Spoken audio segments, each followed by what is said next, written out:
Hello, beautiful people, and welcome back to my channel. This is Sandy Esprit at I am Sandy Esprit, and Valentine's Day is here. So I thought, what better way to celebrate the day than to just give you another tutorial you probably don't need. Don't forget to click like, subscribe, give it a big thumbs up if you like it, and don't forget the notification bell so that you don't miss another video. We're starting off with a prep in time. Prep in time. That's what I meant to say. I'm using my Omi personalized day cream and then follow up with the actual primer from Peace Out the Instant Pore Perfector.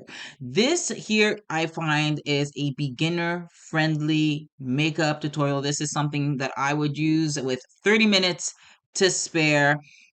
Just want my base face forward. So whether you're celebrating by yourself or you have a special someone, go ahead and follow this tip here, and or if you're short on time. So I went ahead and used my setting spray. This is the Florence by Mills Zero Chills setting spray. And then I'm going to go in with my LYS Beauty Bronzing Stick. I am using a technique called underpainting, and this is where I go ahead and I bronze the areas of my face.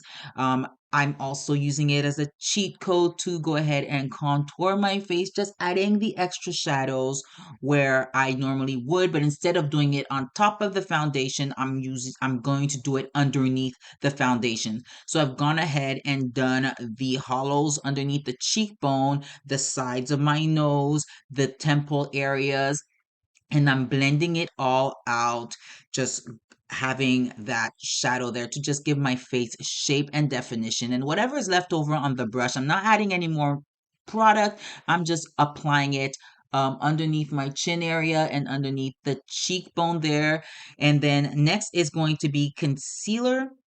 I'm using the Miracle Quo. This is from Quo Beauty Miracle Cover Concealer, shade Toffee. I love how small the wand is because it allows me control to apply the product where I want it. So underneath the eye where the bags are protruding, I have some hyperpigmentation. I'm going to go ahead and hide that there underneath the eyebrow and also at the top of my forehead, the bridge of my nose. And I'm going to go ahead and blend all of that out. Stipple the areas where I really want the concealer. This is my exact shade, so I want the concealer to just hide the discoloration or any discoloration that I see there. Hence the reason why I'm blending in some areas and really just stippling with in other areas using this fluffy brush here. So this here is just a few steps that I do really to make the application smoother. I'm going to mix these two foundations, the MAC Studio Radiance and the Charlotte Airbrush Flawless foundation.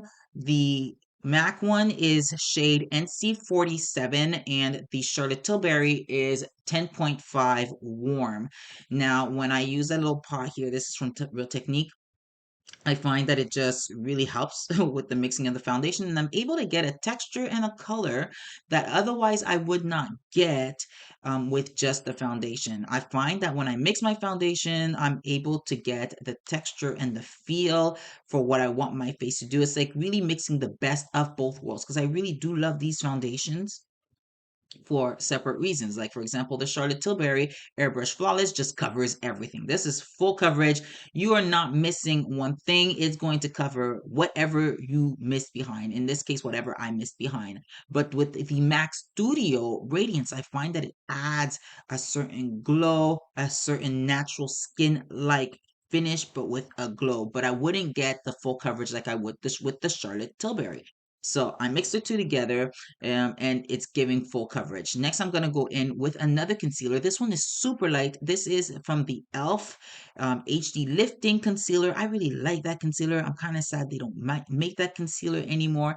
And I'm going to add it to the sides of my nose here, where I feel like I've added a little bit too much shadow, right underneath where the bag and the rest of my skin hits, and the side of my nose there, and as well as on the right underneath my eye, the outer corners, and to give it a lifting, brightening effect, as well as the top of my forehead to just really lift it and to get the light to hit where I want it to. And I find that it just really provides a natural looking, like, added definition so that the face doesn't look matte or flat, not matte, so that the face doesn't look flat.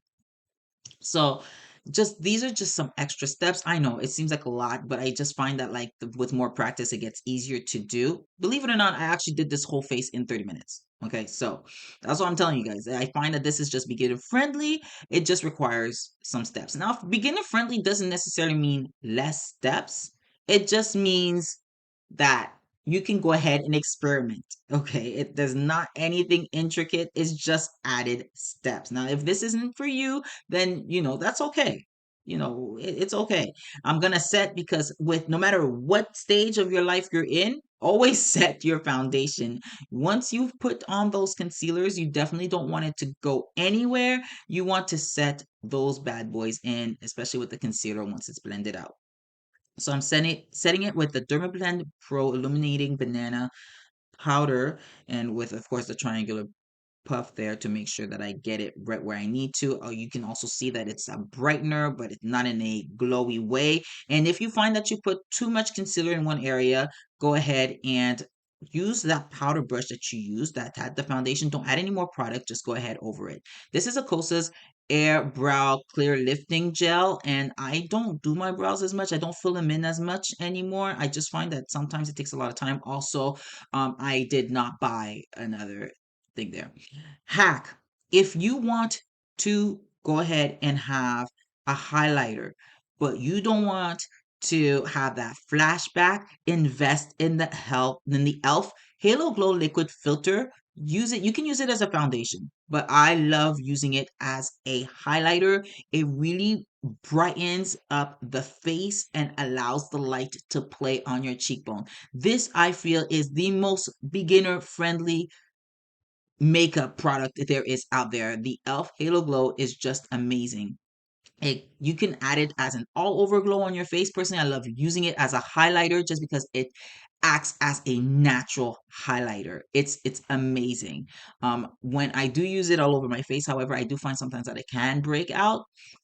It makes my face like really oily. So that's what I'm saying. Like, if you just need a natural highlighter, that's the one to go in. And also no flashback. Next is the Charlotte Tilbury. This is the from their Glowgasm series, shade Pinkgasm. Is their Beauty Light wand.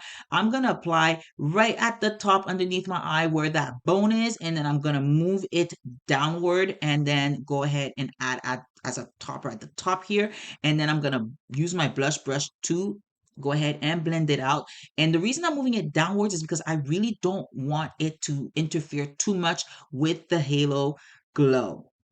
And it just gives a really nice seamless glow on the cheek.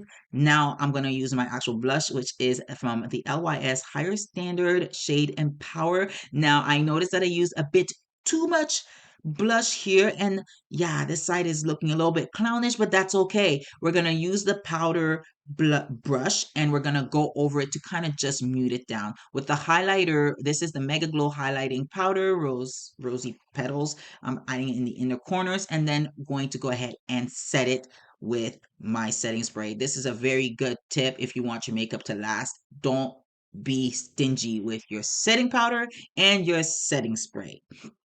Now I'm using the Lottie London Stamp Liner, and I realized I did not set my eyeshadow. If you know, you know. Don't forget to set your makeup with your settings powder and your setting spray. Do not be stingy with it. I wish I had known this when I was first starting out with my makeup and doing my makeup. Now here I am struggling with an eyeliner. Sometimes the stamp liner and I get along. Other times, it's just best to put it away before something bad really happens. Now, I'm going to go ahead with the MAC Stack Mascara. I love this mascara. I love how fine the bristles are. I love that it's bigger at the ends and smaller in the bottom, really providing that much control. And you see that I am not stingy with my mascara. I am one of those people, like, the mascara needs to be mascara-ing if I'm gonna do an eye look. Like, that's for me the be all end all.